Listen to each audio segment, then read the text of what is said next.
কেন্দ্ৰীয় সমিতিৰ সন্মানীয় বিষয়ববীয়া কৰ্মকৰ্তা আৰু তিনিচুকীয়া জিলা সমিতিৰ সন্মানীয় বিষয়ববীয়া কৰ্মকৰ্তা এটা অসমৰ মুখ্যমন্ত্ৰীৰ বক্তব্য কিছু সময়ৰ আগতে আহিছে। আমি এখন সংবাদপত্ৰত মুখ্যমন্ত্ৰীক কেইবাটাও স্পৰ্শকাতৰ বিষয় তেওঁ সম্বোধন কৰাৰ উপৰিও মূলতঃ এটা বিষয়ক লৈ মোৰ নাম উল্লেখ কৰি তেওঁ বক্তব্যৰ সময় দেখিবলৈ পাইছোঁ আৰু বক্তব্যত তেওঁ কৈছে যে আমি মানে তেখেতৰ কথা কৈছে তেখেতসকলৰ চৰকাৰে আমি অসমৰ কাৰণে কৰা নাই নেকি। এতিয়া আমাৰ প্ৰশ্ন হ'ল যে তেখেতসকলে অসমৰ কাৰণে কৰিছে নে নাই কৰা এই কথা জনগণে নিশ্চয় বিচাৰ কৰিব। কিন্তু আমি মৌলিক প্ৰশ্নলৈ আহিছোঁ যে এতিয়া কাৰ্বি আংলঙত যেতিয়া 23খন গাঁও 20,000 কাৰ্বি আদিবাসী আৰু নগালোক যেতিয়া উচ্ছেদ কৰিছে 18,000 বিঘা মাটি বেলেগক দিবলৈ লক্ষ্য স্থিৰ কৰি লৈছে, সেয়া তেওঁ অসমৰ কাৰণে কৰিছে নে কাৰ কাৰণে কৰিছে?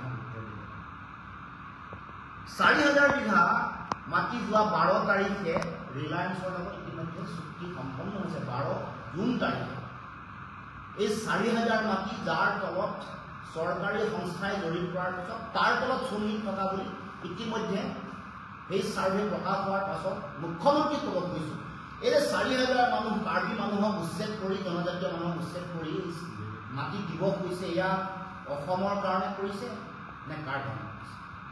পলাশবাৰীত 1,500 একৰ মাটি বৰদুৱাৰ বাগানৰ ৰাভা, বড়ো, আদিবাসী আৰু গাৰো মানুহক উচ্ছেদ কৰিছে 2,100 পৰিয়াল, এয়া অসমৰ কাৰণে কৰিছে নে কাৰ কাৰণে?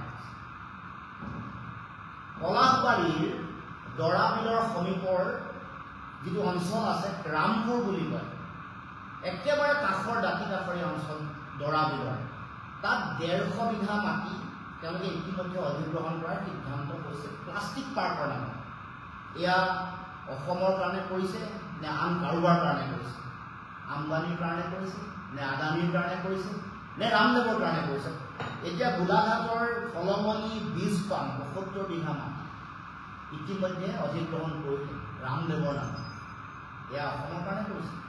গতিকে মুখ্যমন্ত্ৰীক তেওঁ যিহেতু উচ্ছেদৰ প্ৰসংগটো আনিছে, এতিয়া আপোনালোকে জানে যে উচ্ছেদৰ কথা কওঁতে এই কেইটামান দিনত এই কিছুদিন হৈছে, এই কিছুদিনতে 55,000 বিঘা মাটি তেওঁলোকে ইতিমধ্যে অধিগ্ৰহণ কৰিছে। তাৰে তেওঁলোকে যিটো অসমৰ জনগণক বিভ্ৰান্ত কৰিবৰ কাৰণে মুছলমানসকলৰ অঞ্চল তেওঁলোকে মুছলমানক তেওঁলোকে লক্ষ্য হিচাপে লৈছে, মেৰুকৰণৰ অস্ত্ৰ তেওঁলোকৰ ৰাজনীতি পাৰ হোৱাৰ 26ৰ ৰাজনীতি পাৰ হোৱাৰ লক্ষ্য আপোনালোকক জনাই থওঁ যে এই 55,000 বিঘা মাটিৰ ভিতৰত 49,000 বিঘা মাটিয়ে জনজাতীয় মানুহৰ অধ্যুষিত অঞ্চল। কেৱলমাত্ৰ 6,000 বিঘা মাটিহে তাত ধৰ্মীয় ভাষা। এইটো সহজে অনুমেয়। মই ডিমা হাছাওৰ 9,000 বিঘা মাটি ইতিমধ্যে আদানীৰ লগত চুক্তি হৈছে। কোকৰাঝাৰৰ পৰ্বতজোৰাৰ 3,600 বিঘা মাটি য'ত বড়োসকলক উচ্ছেদ কৰা হৈছে বছাবাৰী আৰু পৰ্বতজোৰা ইতিমধ্যে আদানীৰ লগত চুক্তি সম্পন্ন হৈছে। কাজিৰঙাৰ 45 বিঘা মাটি য'ত আদিবাসীসকলক উচ্ছেদ কৰা হৈছে, তাত হোটেল উদ্যোগৰ লগত ইতিমধ্যে চুক্তি হৈছে।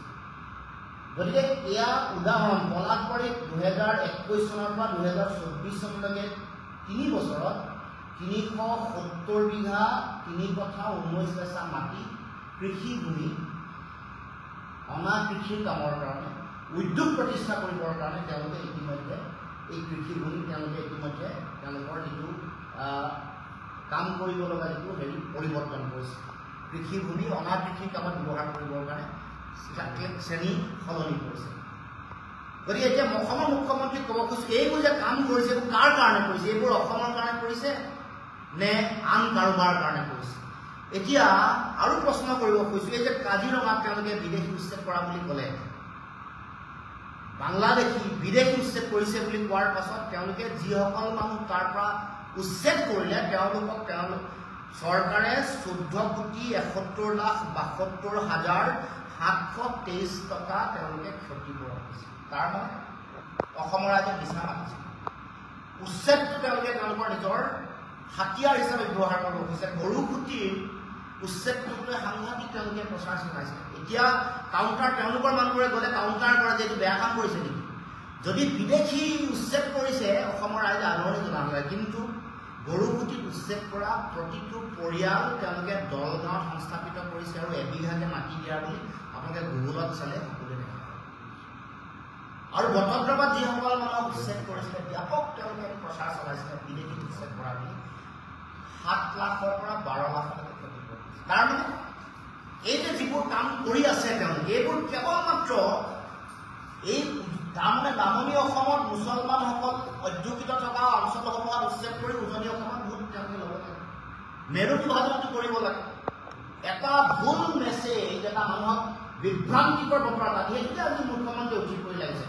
আজি তেওঁ মহামান্য উচ্চতম ন্যায়ালয়ৰ তদাৰকত আৰু নিৰ্দেশনাত হৈ থকা ৰাষ্ট্ৰীয় নাগৰিক পঞ্জীকৰণৰ উত্তৰৰ যিটো উন্নীতকৰণৰ যিটো বিষয় সেইটোতে একেবাৰে তেওঁ নাকচাত কৰিছে, নালিফাই কৰিছে তেওঁৰ বক্তব্য। তাৰমানে মুখ্যমন্ত্ৰীৰ ইমান স্পৰ্ধা যে তেওঁ উচ্চতম ন্যায়ালয়ৰ নিৰ্দেশনাৰ তদাৰকত হৈ থকা কাম এটাকো তেওঁ এনেকৈ নাকচাত কৰিব পাৰে। এতিয়া আমাৰ প্ৰশ্ন যে মুখ্যমন্ত্ৰী ডাঙৰীয়া আপোনাৰ পত্নীৰ নামত থকা বাগানখন এই যে কাজিৰঙা য'ত কাঞ্চনজুৰি আছে, সৰু পথাৰত ৰাধাকৃষ্ণ বাগান আৰু তিনিচুকীয়াৰ চানমাৰী বাগান, এইবোৰ অসমৰ মানুহৰ কাৰণে কৰিছে নে আন কাৰোবাৰ কাৰণে কৰিছে? এই যে মেকডোনাল্ড হৈছে এইবোৰ আপোনাৰ ঘৰৰ কাৰণে কৰিছে নে অসমৰ ৰাইজৰ কাৰণে কৰিছে?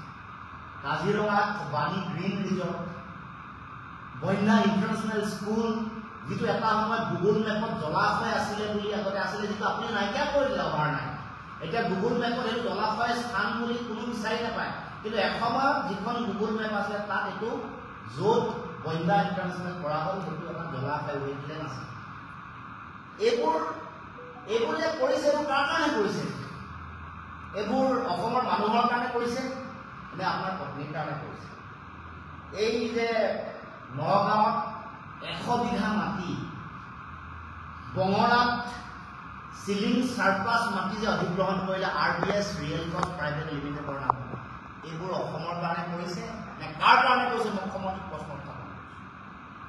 আৰু মানুহৰ মাজত এইবোৰ চৰ্চা চলিয়ে আছে, গ্ৰীণ বাছৰ চৰ্চা, তাৰ উপৰিও DC অফিচত ইন'ভা আৰু বলেৰোৰ চৰ্চা, ৰিলায়েন্সৰ যিটো পানীৰ উদ্যোগ ইণ্ডিপেণ্ডেন্স, তাতো আপোনালোকৰ পৰিয়ালৰ চৰ্চা চলি আছে, হয়নে নহয়?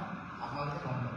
মানুহৰ মাজত কিন্তু সৰহ চৰ্চা চলি আছে যে DC অফিচত যদি বলেৰো লাগে তেতিয়াও হেঁচা আহে মুখ্যমন্ত্ৰীৰ ঘৰৰ পৰা, DC অফিচত যদি ইন'ভা লাগে তাতো হেঁচা আহে মুখ্যমন্ত্ৰীৰ ঘৰৰ পৰা। মই নাজানো, ৰাইজৰ মাজত চৰ্চা চলি আছে। এইবোৰ অসমৰ ৰাইজক উত্তৰ দিব লাগে যে এইবোৰ আপুনি অসমৰ কাৰণে কৰি আছে নে নিজৰ ঘৰৰ পৰিয়ালৰ কাৰণে কৰি আছে?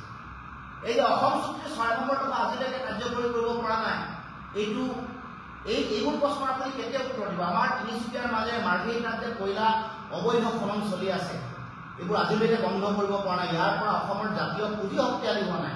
এইবোৰ কাৰ কাৰণে কৰি আছে? এইবোৰ অসমৰ কাৰণে কৰি আছে, অসমক ধ্বংস কৰিবৰ কাৰণে কৰি আছে নে অসমৰ ভৱিষ্যতৰ জাতীয় অৰ্থনীতিৰ ভেটি ভাঙি কঁকাল ভাঙি খান বান কৰি দিবৰ কাৰণে এইবোৰ কৰি আছে?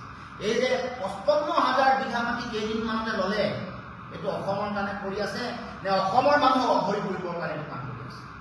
য'ত ষষ্ঠ অনুসূচীৰ মাটি আছে, য'ত জনজাতীয় মানুহ আছে, য'ত খিলঞ্জীয়া মানুহৰ কথা কৈ থাকে, তাত হাজাৰ হাজাৰ পৰিয়াল তাত উচ্ছেদিত হ'ব। তাত আপোনালোকৰ নিজৰ ইচ্ছা মতে কাৰোবাক মাটি দি দিব, কাৰণ মাটিৰ তলত থকা আইৰণ আকৰ, মাটিৰ তলত থকা চূণশিল, মাটিৰ তলত থকা কয়লা, মাটিৰ তলত থকা ইউৰেনিয়াম, মাটিৰ তলত থকা জিপছাম, এইবোৰক লক্ষ্য কৰি ল'ব। মই কোৱা কথা নহয়, আপোনালোকৰ কেন্দ্ৰীয় চৰকাৰৰ যিটো জৰীপ কৰিছে সংস্থাই, স্বতন্ত্ৰ সংস্থাই, তেওঁলোকৰ ছাৰ্ভে ৰিপৰ্ট আপোনালোকে গুগলত পাব, মই ক'ব নালাগে। ক'ত আছে ঠাইসমূহ চাব, গুগল মেপ চাব, এইবোৰে প্ৰমাণ কৰিছে যে আপোনাৰ এই উচ্ছেদ কেৱল মাত্ৰ অসমৰ মানুহক অঘৰী কৰাই নহয়, আমাৰ সম্পদ লুটপাট কৰি বেলেগ কোনোবা বহুজাতিক কোম্পানী বহিৰাগত শক্তিৰ হাতত অৰ্পণ কৰিবৰ কাৰণে এই কাম আপুনি আৰম্ভ কৰিছে। গতিকে মুখ্যমন্ত্ৰীক এইবোৰ প্ৰশ্নৰ উত্তৰ আমি বিচাৰিছোঁ। তেখেতসকলে কি অসমৰ কাৰণে কৰি আছে যে তেওঁৰ মুখ্যমন্ত্ৰী হোৱাৰ পাছতেই অসমত 8,064খন বিদ্যালয় বন্ধ হৈছে, স্থায়ীভাৱে বন্ধ হোৱা বিদ্যালয় 6,335খন। এইবোৰ আপুনি অসমৰ কাৰণে কৰিছে নেকি? 1731টা মাৰ্ডাৰ হৈছে, দুইটা মিলাই 8,000। APSCৰ পৰা অসমীয়া প্ৰশ্নকাকত নাইকিয়া কৰি দিয়া হ'ল। এইবোৰ অসমৰ কাৰণে কৰি আছে। নতুন বিদ্যালয় অসমৰ মাতৃভাষাৰ মাধ্যমত বা আমাৰ জনজাতীয় ভাষাৰ মাধ্যমত হ'ব লাগিছিল। তাকে নকৰি আপুনি যেতিয়া বিদ্যালয় প্ৰতিষ্ঠা কৰিছে, পত্নীয়ে ব্যক্তিগত খণ্ডৰ বিদ্যালয় প্ৰতিষ্ঠা কৰিছে। আমি বাহবাহ দিলো হ'লে যেতিয়া জাতীয় বিদ্যালয় প্ৰতিষ্ঠা কৰিলে, আৰু পত্নীয়ে যদি অসমত 100খন জাতীয় বিদ্যালয় প্ৰতিষ্ঠা কৰিব পাৰে, এই যে আমাৰ অসমৰ মানুহৰ স্বাভিমান মুগা শিল্প, 98% মুগা আমি অসমে উৎপাদন কৰোঁ, কিন্তু এই মুগা শিল্প উদ্যোগটোক ধ্বংসৰ মুখলৈ ঠেলি দি আপোনাৰ পত্নীয়ে যে গল্ডেন থ্ৰেড কৰিছে, এয়া অসমৰ কাৰণে কৰিছে নে নিজৰ ঘৰৰ কাৰণে কৰিছে, এই প্ৰশ্নৰ উত্তৰ দিব। আপোনাৰ ল'ৰাই যে 17টা কোম্পানী গঢ়িছে, 18 বছৰ মাহতে 18টা কোম্পানীৰ মালিক হৈছে, কলিকতাত প্ৰতিষ্ঠা কৰা যিমানবোৰ কোম্পানী তাৰ শ্বেয়াৰ আপোনাৰ পুত্ৰ অভাৰনাইট আপোনাৰ পুত্ৰৰ একাউণ্টলৈ ট্ৰেন্সফাৰ হয়, এয়া অসমৰ কাৰণে কৰিছে নে কাৰ কাৰণে কৰিছে, মুখ্যমন্ত্ৰী উত্তৰ দিব। গতিকে অসমৰ মুখ্যমন্ত্ৰীক উত্তৰ বিচাৰিছোঁ। মই কথাবোৰ খোলাকে কোৱাৰ কাৰণে, যুক্তিৰে তথ্য সমৃদ্ধভাৱে কোৱাৰ কাৰণে মুখ্যমন্ত্ৰীয়ে কহিব নোৱাৰি মোৰ নাম আজি লৈছে আৰু কৈছে যে এই কথাবোৰ অসমৰ মানুহে বিশ্বাস কৰে। সঁচা কথা কৈছোঁ, সেইকাৰণে বিশ্বাস কৰে। ধুৰিণজ্যোতি গগৈ মিছা নামাতে তথ্যৰ ওপৰত ভিত্তি কৰি কৈছে আৰু সেইকাৰণে অসমৰ মানুহে বিশ্বাস কৰে। আপুনি বেয়া পালে নহ'ব, আপুনি তথ্যৰ ওপৰত কোৱা কথা অসমৰ ৰাইজে বিশ্বাস কৰে, বিশ্বাস কৰিব। আপুনি যে আজি ৰাষ্ট্ৰীয় নাগৰিকপঞ্জী উন্নীত কৰাৰ প্ৰক্ৰিয়াটো নাকচাত কৰিলে, অথচ আপোনালোকে কৈছিলে যে ৰাষ্ট্ৰীয় নাগৰিকপঞ্জীত বিদেশী মানুহৰ নাম আছে, আমিও কৈছোঁ বিদেশী মানুহৰ নাম ত্ৰুটিপূৰ্ণ হৈছে, আমিও কৈছোঁ ত্ৰুটিপূৰ্ণ হৈছে। ত্ৰুটিমুক্ত কৰিবৰ কাৰণে, বিদেশী নাগৰিকৰ নাম কৰ্তন কৰিবৰ কাৰণে আপুনি কি কৰিলে অসমৰ কাৰণে প্ৰশ্ন কৰিব। ৰাষ্ট্ৰীয় নাগৰিকপঞ্জীৰ চূড়ান্ত খচৰা, চূড়ান্ত তালিকা ওলোৱাৰ পিছত আজি দিনটোলৈকে আপুনি যে এখনো এফিডেভিট, এখনো যে আপুনি উচ্চতম ন্যায়ালয়ত এফিডেভিট দিয়া নাই, এইটো কিয় দিয়া নাই? এই কাম আপুনি অসমৰ কাৰণে কৰিছে নে অসমৰ বিৰুদ্ধে কৰিছে, এইটো উত্তৰ আমাক লাগিব। গতিকে মুখ্যমন্ত্ৰী এইবোৰ মৌলিক প্ৰশ্ন, এইবোৰ প্ৰশ্নটো আঁতৰিব নোৱাৰিব। আপোনালোকে কৈছিলে যে অসম চুক্তিৰ 6 নম্বৰ দফাৰ উচ্চ পৰ্যায়ৰ সমিতিয়ে প্ৰতিবেদন দিয়াৰ পিছতে গাড়ী কমাহ উন্নীতকৰণ কৰিব, 1 সপ্তাহৰ পিছত কাৰ্যকৰী কৰিব। আজিলৈকে এই কাম নকৰিলে, আৰু সেইখন প্ৰতিবেদনত যিগৰাকী কেন্দ্ৰীয় চৰকাৰৰ যুটীয়া গৃহ সচিব উত্তৰ পূৰ্বাঞ্চল সত্যেন্দ্ৰ গাৰ্গে চহী নকৰাকে সেইখন পেলাই থৈ দিলে। মুখ্যমন্ত্ৰীক সুধিব খুজিছোঁ, এই যে বিজেপি চৰকাৰে এই কামবোৰ আমাৰ কাৰণে কৰিছে নে বেলেগক সুবিধা দিবৰ কাৰণে, নাগৰিকত্ব সংশোধনী আইন জাপি দি অবৈধ বিদেশীক নাগৰিকত্ব দিয়াৰ বা মুকলি কৰি দিবৰ কাৰণে অসম চুক্তিৰ যোগেদি খিলঞ্জীয়া সাংবিধানিক নিৰাপত্তা দিবলৈ কাম কৰা হয়। গতিকে মুখ্যমন্ত্ৰী ডাঙৰীয়া, আমি এইখিনি মৌলিক প্ৰশ্ন উত্থাপন কৰিছোঁ, এইবোৰ প্ৰশ্নৰ উত্তৰ দিব পাৰিলেহে আমি বুজি পাম যে আপুনি অসমৰ কাৰণে কিবা কৰিবলৈ চেষ্টা কৰিছে। আপুনি, আপোনাৰ পত্নী, আপোনাৰ পুত্ৰ, আপোনাৰ মৰমৰ ভাই, মানে আপোনাৰ মন্ত্ৰীৰ পত্নীয়ে ৰাজসাহায্য 50 লাখ টকা পায়, আপোনাৰ পত্নীয়ে 10 কোটি টকা পায়। আমি সকলোৱে কথাটো কোৱাৰ লগে লগে আপুনি সেই সাহায্য নল'লে কিন্তু 100 বিঘা মাটিটো ৰাখিলে আপুনি নিজৰ নামত, সেইফালে আইয়ে যাব। গতিকে এইসকল ধনী হৈ আছে, এইসকলে মাটি দিনে দিনে ডুব ৰাখে কিনিছে, অসমত দিনে দিনে মাটি খাইটি ওলাইছে। শেহতীয়াকৈ অকল মাটি খাইটিয়ে নহয়, গাখীৰ খাইটিও ওলোৱা বুলি কৈছে ৰাইজে। গতিকে তেনে প্ৰেক্ষাপটত মুখ্যমন্ত্ৰীক ক'ব খুজিছোঁ, এইবোৰ প্ৰশ্নৰ মৌলিক উত্তৰ আপুনি দিয়ক। আপুনি নিজে কৈছে যে আমি অসমৰ কাৰণে কাম কৰা নাই নেকি।